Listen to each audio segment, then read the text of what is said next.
And welcome to the One Black Perch Publishing channel, where we expand our knowledge on the craft of writing, give updates on our projects, and share our learning as we build a publishing company in public, sort of. It's quickly evolving literary landscape. This video is for those who want to write better, whether you're a writer of fiction, nonfiction, poetry, or even professional writing. I keep a book on the craft of writing in my weekly reading rotation, so I'm going to share some tips from one that I finished most recently. This is Elements of Eloquence, The Secrets to the Perfect Turn of Phrase by Mark Forsyth. Mark Forsyth is an author of two other books, Etymylogicon and the Holologicon, and the creator of the Inky Fool blog, which is a blog where he talks about words, phrases, grammar, rhetoric, prose. But in Elements of Eloquence, he highlights the importance of style and sets out to prove that you don't need to have something important to say. You just need to say it in a memorable and effective way. You ever read a poem or a passage and enjoyed reading it so much, but you couldn't pinpoint why, content aside, or wondered how the writer pulled off the effect they were able to make on you as a reader? Well, some of the tools that writers use for effect are more obvious to the reader, like rhyming or alliteration, where you use words that start with the same letter, or personification, where you give inanimate objects human traits. But those are just a few of the dozens of tools discussed in this book that allow us to see behind the curtain of language and reveal what we might have thought before to be creative genius or giftedness for what it really is more often than not, which is a writer using tools with names we're just unfamiliar with, like solipsis or epizeusis. But there are rhetorical reasons why float like a butterfly, sting like a bee, or I came, I saw, I conquered sticks in our mind. It's because they are rhetorical tools with a specific name that you can practice and reproduce in your own work. So here are 10 tools that I found in the book. They're a mix of commonly used and some that I plan to incorporate in my own writing, each with examples from the book and a few other popular examples. Number one is alliteration. Words, like I mentioned, words that begin with the same letter in a sequence or separated by a few words within a given line.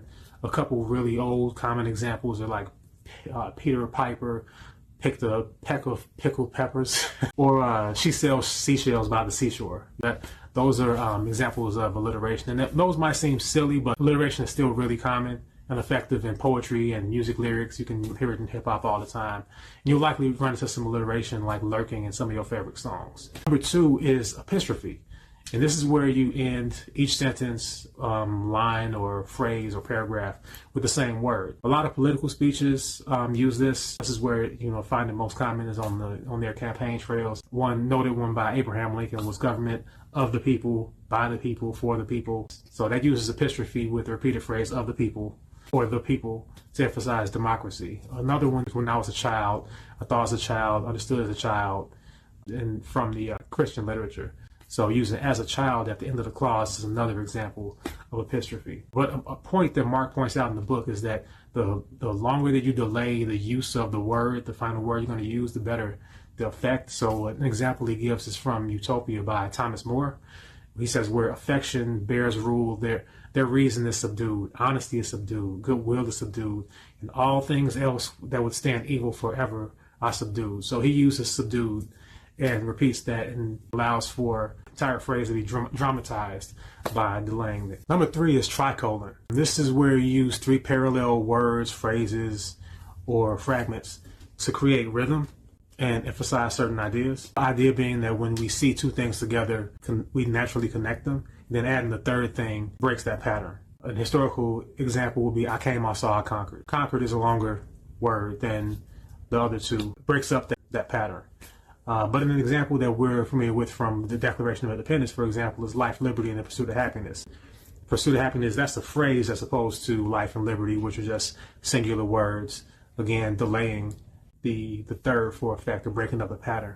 So with the tricolon, you do want to think tri as in three words, three phrases, three sentences, that kind of thing. There's also different forms, like the alliterative form, wine, women, and song, or a rhyming form like ready, steady, go. Life, liberty, and the pursuit of happiness is actually an example of the alliterative form, since it uses alliteration for the first two words, life and liberty. Which reminds me to bring up an important point about his book and these elements overall. Many of these tools interact with each other or naturally overlap into one another in some way. So in reading his book, at times it can feel repetitive, or it made me feel like I already covered something prior, but language is just it happens to be that flexible and fluid, at least our modern iteration of the English language. Encountering these like aha moments or overlaps become part of the beauty in studying to write better. So number 4 is Anadiplosis. This is where you take the last word of a phrase or sentence and then you repeat it as the first word in the next phrase or sentence. An example that he offers in the book is suffering breeds character, character breeds faith, and in the end, faith will not disappoint. So it gives the illusion of logic by offering a pattern to follow. We come across these in Shakespearean plays, literature, and even in movies. Star Wars, The Phantom Menace, Yoda said, fear the anger leads to hate, and hate leads to suffering. In Shakespeare's Othello, he wrote, the love of wicked men converts to fear, that fear to hate, and hate turns one or both to worthy danger and deserved death. You know, even with a couple of these here, you see a pattern, like I mentioned before, of tricolons. These elements, they constantly overlap. Number 5 is Adenon. I think I'm pronouncing that correctly, Adenon. It's a creative way of saying no, or that something is impossible, or it will never end. Common examples of this are when pigs fly, or when hell freezes over, or when you can get blood out of a stone. So anything negative can be transformed into an Adenon. I hope I'm saying that right. Adenon. Just take something that you think will never happen, or that you would never allow to happen. You might as well, or not until, or even when, are sort of like how you get those phrases started. But one of the examples that he gives in the book is an example of someone saying that honesty will get you nowhere. He says, go and catch a falling star, give a child a mandrake root, tell me where all past years are, or who cleft the devil's foot, teach me to hear mermaids singing, or how to keep off envy stinging, and find that wind serves to advance an honest mind. Even though the rest of the statement I understood, I had to look up what a mandrake root was and see why it fits into that statement. And apparently mandrake root is an extremely toxic plant with a ton of harmful side effects like vomiting, diarrhea, blurred vision, pupil dilation, dry mouth, dizziness, urinating, headache, accelerated heart rate, hallucinations. So if you're going to conceive a child, you probably shouldn't expect to consume mandrake root beforehand and have a successful go at it.